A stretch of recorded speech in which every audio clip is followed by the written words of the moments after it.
Hi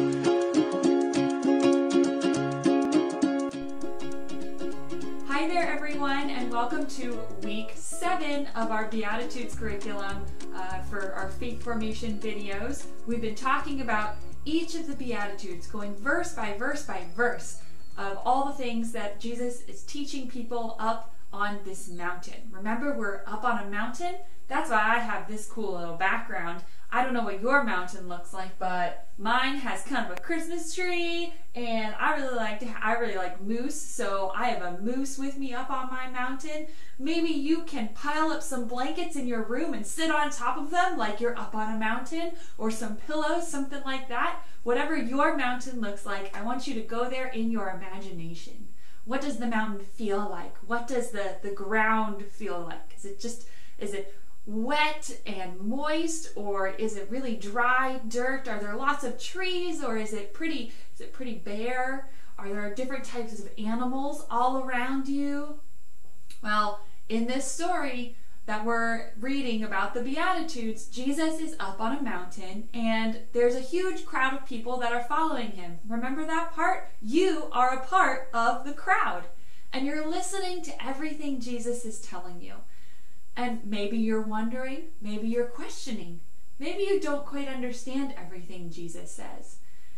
But on the mountain, Jesus tells them about what God's kingdom is all about.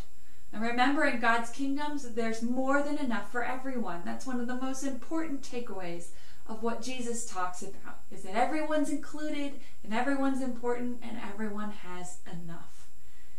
Now, in the verse we're going to read today, Jesus says from Matthew chapter 5, verse 7, "Blessed are the merciful, for they will receive mercy."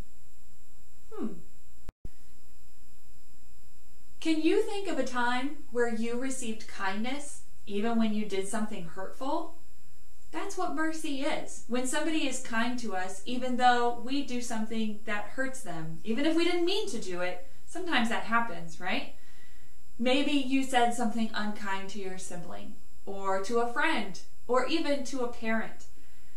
But instead of being really mad and angry at you, they used their words to tell you how they felt.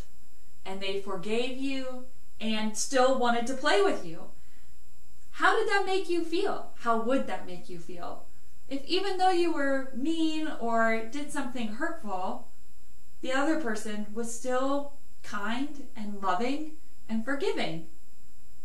Something to think about. Have you ever made a mistake and someone responded with harshness? Maybe they snapped at you and got really, really mad and raised their voice, or they threw something. That's some harsh behavior. And how did that make you feel? So you have someone treating you with mercy, even though you did something hurtful or did something wrong. And you have the other side of the coin, where somebody responds really harshly towards you because they're feeling a lot of feelings, right? They feel hurt, and so that's the way that they know how to respond. I want to tell you a story about two friends named Finn and Micah. I want to tell you about my friends Finn. This is Finn, and this is Micah. Well, they played at Micah's house. Finn would go over to Micah's house and they would play with each other's toys. They would go over to each other's house at least once a week after school. And their favorite activities were jumping on the trampoline, playing with their remote control cars, and cooking. They loved to cook. Now one day, after Finn went home, Finn's going home, Micah realized that the remote control to his car, it was missing.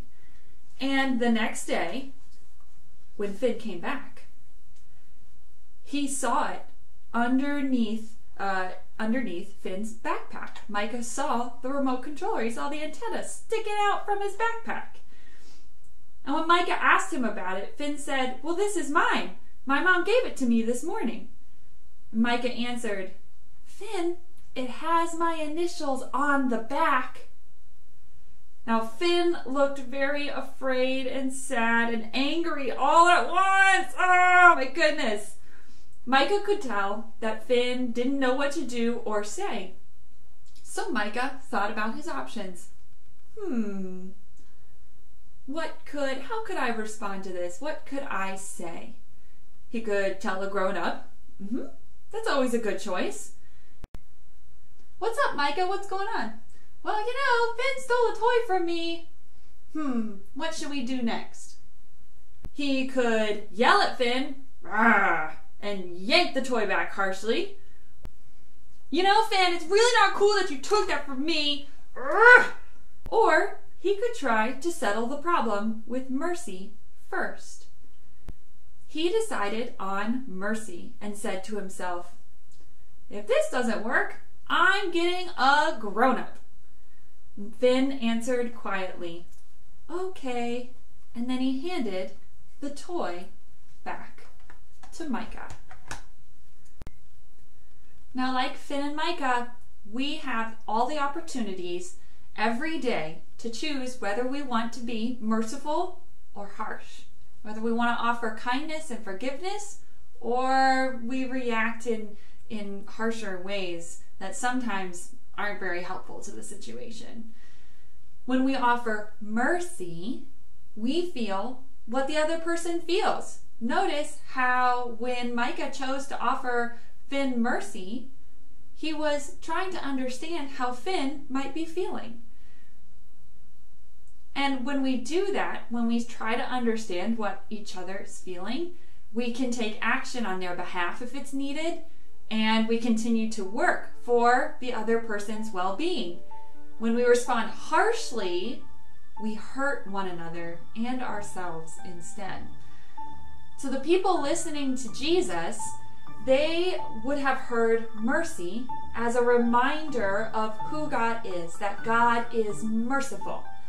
And when we try to feel how others might be feeling and to show mercy towards them by acting on their behalf and dedicating ourselves to their well-being, we are following God's example. This is why Jesus said, those who are merciful are blessed.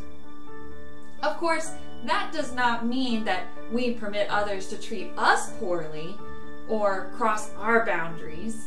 But mercy is about showing one another understanding. Mercy is not about being okay with mean behavior. Telling someone to stop right now is not harsh. We show mercy to ourselves by making safe choices and getting help if we need it. Notice how Micah went to the grown-up, and the grown-up could have helped in the situation too. You don't have to handle everything by yourself. So let's make circles with our hands and pretend that we are putting on a pair of glasses. I already have glasses, don't I? I don't really need to pretend. Maybe some of you have glasses too. But let's pretend that we're putting on a pair of glasses. And does everyone have their glasses on? Kind of put your hands into circles like this. Does everybody have their glasses on? We're going to think of these as our mercy glasses. And when we're wearing them, we look for instances of mercy all around us. Or if you see harshness, you can put on the glasses to try and find a merciful way. Everyone we meet is God's beloved child, someone who needs love and mercy and help. So don't forget to look in the mirror with your mercy glasses every day to see, how can I be merciful today? This week, try to wear your mercy glasses as much as you can. And if you're in a situation where it's especially hard to show mercy to someone, you can always use your hands to put on those mercy glasses. And you can always go to a grown-up to see how they could maybe help you offer mercy to someone else, help you see things in a little bit of a different way. So don't forget to wear those mercy glasses this week, okay?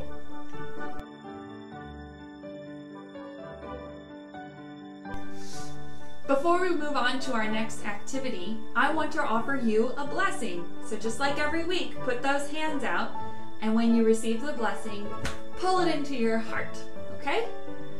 The blessing for this week is, you are blessed because God shows you mercy, and you are blessed to show mercy to others. Right now, put it in your heart.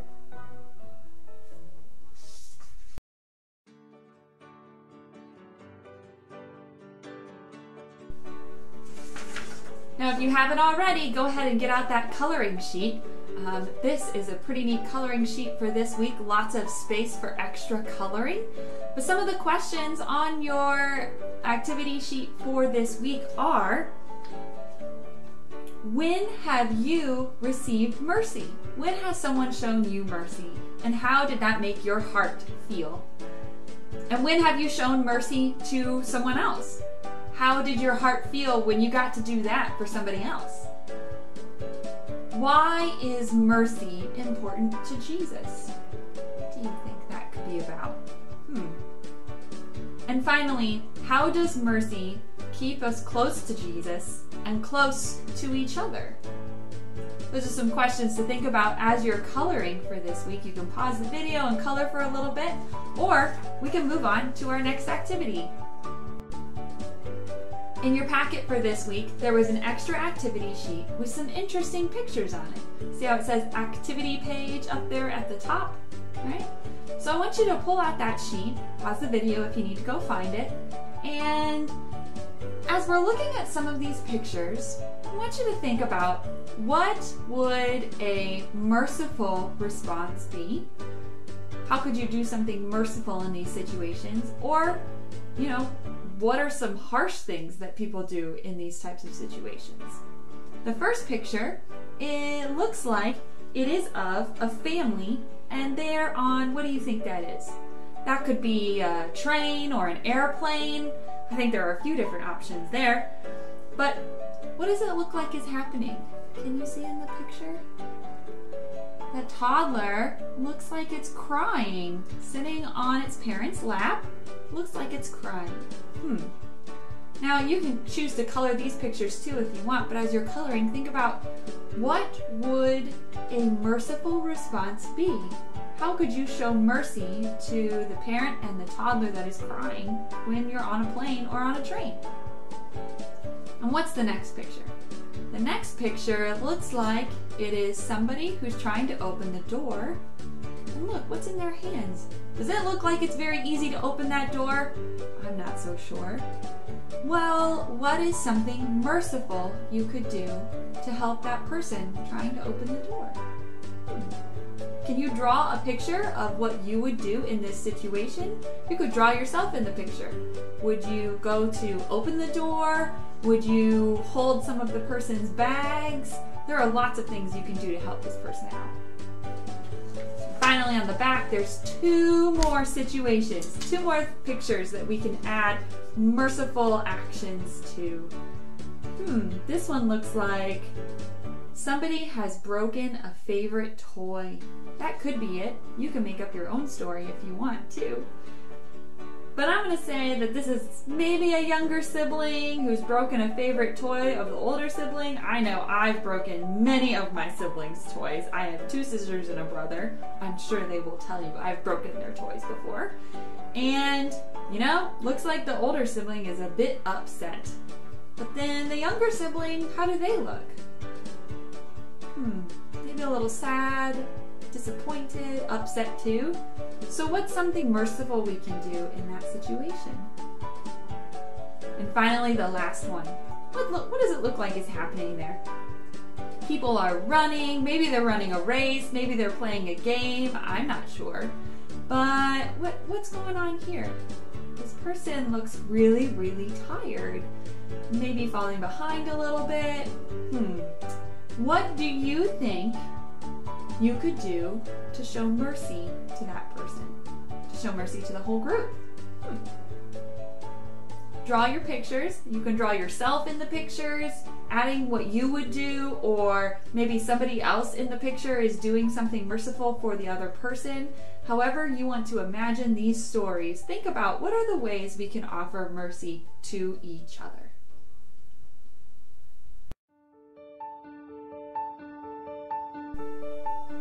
And finally, our prayer for the day. Let us pray together. Loving God, thank you for your mercy and your unbreakable love, which hold us close to your heart no matter what we do or feel. Please help us be merciful this week. We want to treat each person as you do and show your mercy in all situations. Keep us connected to you and each other. And all God's children said, Amen. Have a good week, everyone. We'll see you next time.